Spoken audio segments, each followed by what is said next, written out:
Hi everyone, it's Caitlin from Really Big Plant. Thank you so much for joining me today. We are going to be doing stuff to this snake plant. Did you see that? Oh my god. Okay, so this just came out. I guess I picked it up a little bit quickly, but that shouldn't really happen. So that was kind of crazy. Okay, more on this in a second.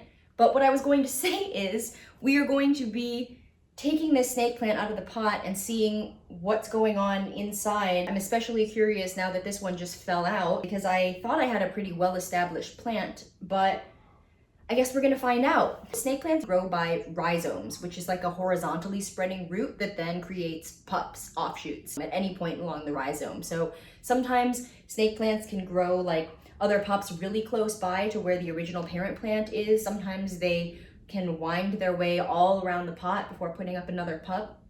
So it's really interesting to see what's going on the inside of the pot. So I figured we would just get inside of there and take a look at what's going on. So first of all, I guess this just fell out. It doesn't seem rotten to me.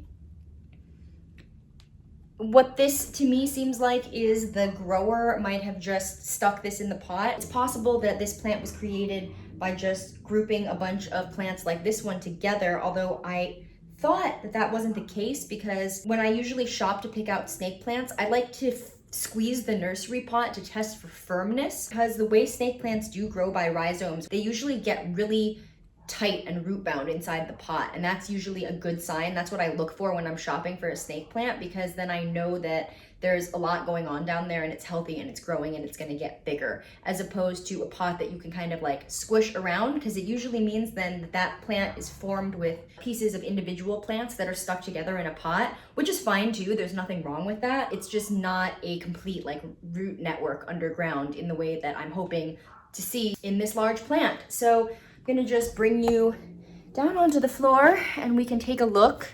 Here's the plant that we're gonna be taking apart. I'll show you. This is where that piece just came out of. So I guess we'll see what's in there. But I just wanted to show you what I'm talking about with squishing the pot. So I guess this way you can see it squishes where that one fell out. But this direction, when I try to squeeze it, it doesn't really budge. So I'm hoping that that means that there's a really well-developed root system in there. I'm gonna just set this aside. Oh, and I should mention that I don't really have a plan for what I'm gonna do with all of these propagations. The plan is to just split them up and decide based on what we see on the inside of the pot. So I'm gonna just tip it over. And then the way to start working these out of the pot, you can try just pulling straight on it, but I usually like to try to just mush on the pot a little bit, not too hard, but just to try to loosen things up.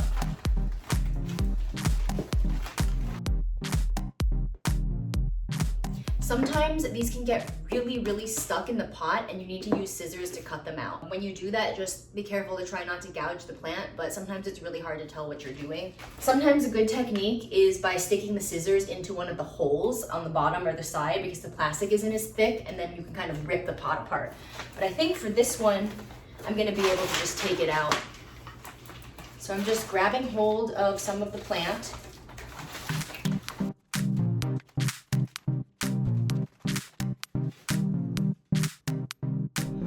You've got this big root ball.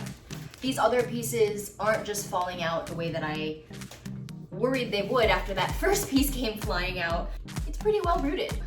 I'm just gonna patiently go through and try to separate some of the roots and eliminate as much of the dirt as I can so I can see what's going on inside of here.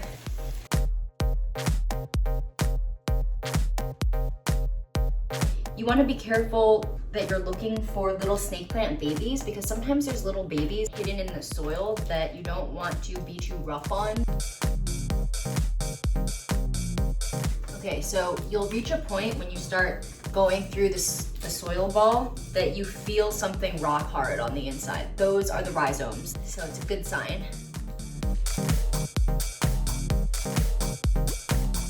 So it looks like right here, there was one of those little babies I was talking about, but it's rotten. Just That's a little bit unfortunate, but I'm not too worried because the rest of the rhizome that it's attached to feels nice and firm.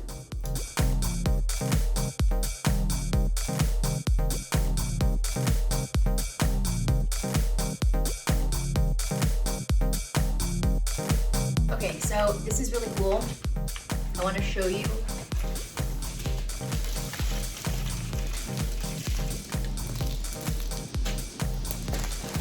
Okay, can you see that? How there's like a network of tubes inside there? So those are the rhizomes. Making a way bigger mess than I thought. Now we can begin to separate some of the snake plants. This one has this long guy. Don't know where it goes. A lot of times they wrap all around.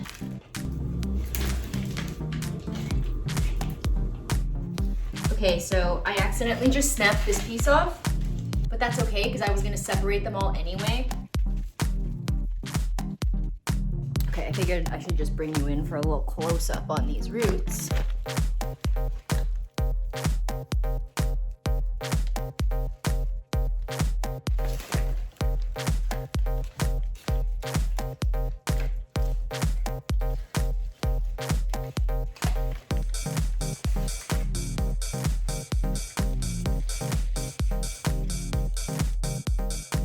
This is another good piece.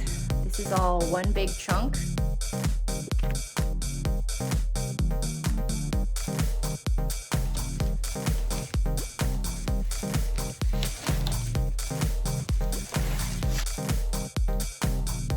Okay, so now we've got all the pieces separated. So I'm just gonna like put you back over here, clean up some of this huge dirt mess, and then talk about these pieces.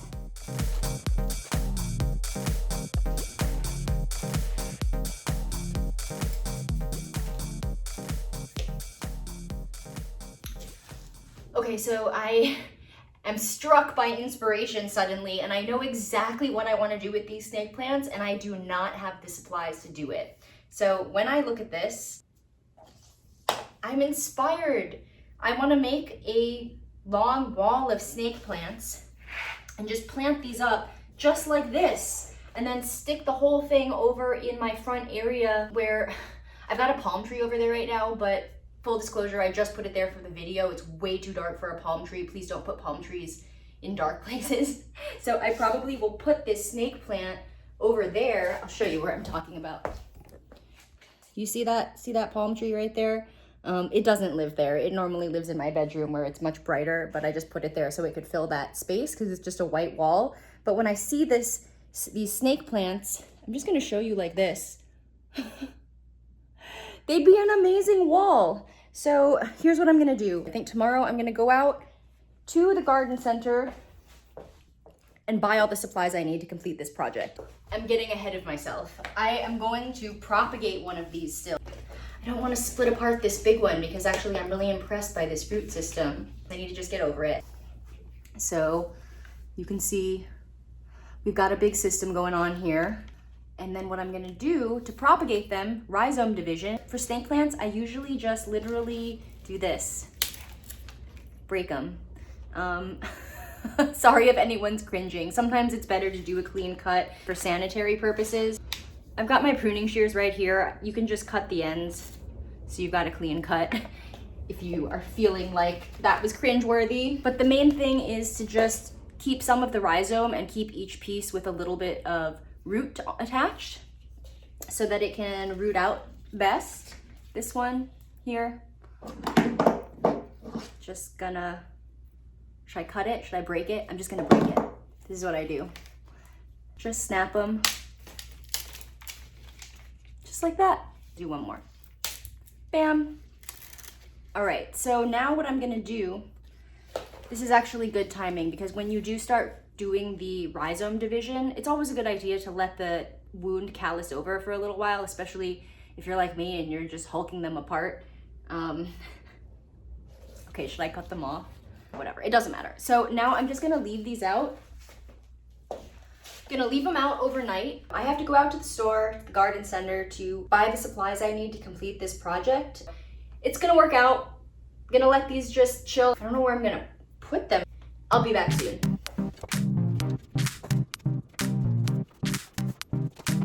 Hi, I'm back. It is 1 week later and I put the same outfit back on. I'm not sure if that's weird, but it made sense to me this morning. I did go out to the store, but I couldn't find anything that was quite the right dimensions. So then I spent a while researching online, but then things weren't gonna arrive. I decided that my best option was to just buy a bunch of these ceramic pots that I really like this, and they are just square. So the first thing that I'm gonna have to do is try to figure out the groupings of these snake plants, because I split them up into a whole bunch of different pieces, but I have 8 pots. So I need to just split them into 8 groups. So now I'm just gonna start planting them up. So what I'm gonna do is see how high these need to sit in the pot. I normally recommend putting soil at the bottom of the pot, but these cuttings are kind of tall, so I want them to sit in there as deep as possible. So I didn't line any soil into the bottom, and I think that's fine.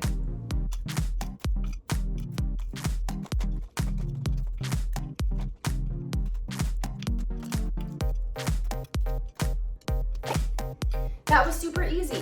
Here's the first one. It is all potted up and it's ready to go. Other thing that I should mention right now probably is that these pots don't have drainage holes, which, okay, don't get mad. These don't have drainage holes. I know that that's like a big faux pas for the whole houseplant thing, and I am always a proponent of making sure that plants are able to drain. But for this particular project, because I know that I'm gonna just be having these on the floor, and because they are snake plants, which I know that I only water at very most once a month, but I tend to let my snake plants go for way longer than that, sometimes even 2 months. Knowing my watering habits, it's completely okay for me to use pots without drainage holes. I plan on just being conscious and mindful about how much water I put into these pots, and I know it should be okay. With all that being said, I'm just gonna keep going and we will pot up the next plant. So this is like a big piece and a little piece. So this one is a little shorter, so I'm gonna just put a little soil at the bottom.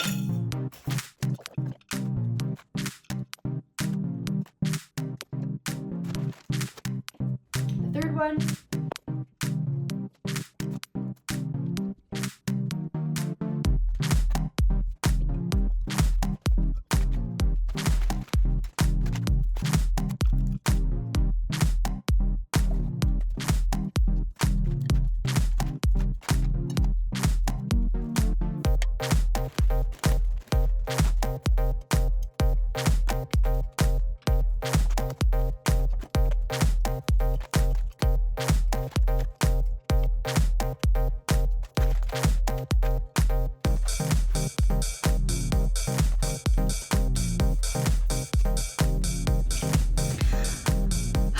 Okay, so I potted them all up. I've got all 8 of them right here. I'm just gonna show them to you really briefly, and then I will show you where I'm gonna put them, and I will take them over there, and I think it's really exciting. I'm really glad that this project is coming to life, so thank you for watching. Okay, so 1, 2, 3, 4, 5, 6, 7, and 8. Honestly, I'm thrilled. I'm thrilled by this. This is exactly the look I was going for. This is amazing. So I wanted a snake wall, and now I've got one. So I'm gonna just show you where I wanna put this. So that spot over there, which last week I had a palm tree there, that's the spot that I have intended for these snake plants. So there's just this wall here. It's like kind of an ugly wall. There's like some stains on it. I'm not super into it. So I'm really excited to get these snake plants in front of it. Just going to bring them over right now.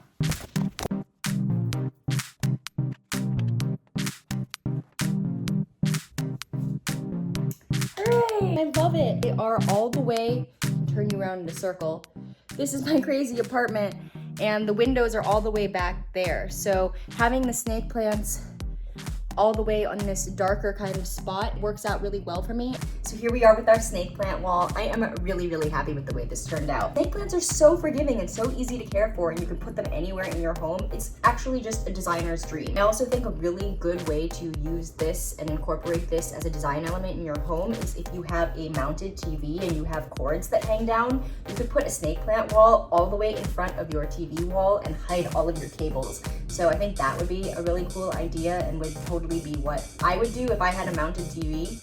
The other thing that I love about this that I should mention in terms of design is the fact that I potted these all in separate pots makes this even more versatile than it already is, because you can put them in any type of formation you want. You don't have to keep them all together. If I want to, I could just separate out a single plant and put it somewhere if I need a centerpiece. You could put them into smaller, different groupings. You could create little groups of 3. You could do a set of 4 to create a very stately square. There are all sorts of options now. If you can imagine it, then you can do it, because having 8 separate, very tall snake plants is just like giving yourself a houseplant and building block set to do whatever kind of design you want. You will probably see these snake plants again in the background of lots of videos because they are just such a good way to take up space, especially that vertical space that I think a lot of times is really hard to fill unless you get a really big plant. So I'm really, really excited about this. I feel like I just built myself a design set that I will be able to use again and again and again and again. So yeah, it's great. I hope that this video was helpful to you. I would love to see your pictures of snake plant walls if you have made them in the past or after watching this video. Please DM them to me at Really Big Plant or link your videos about making a snake plant wall down below. Thank you so much for watching, for subscribing, for liking. Just thank you everyone for being here and for loving plants as much as I do. And I hope to see you soon. Bye.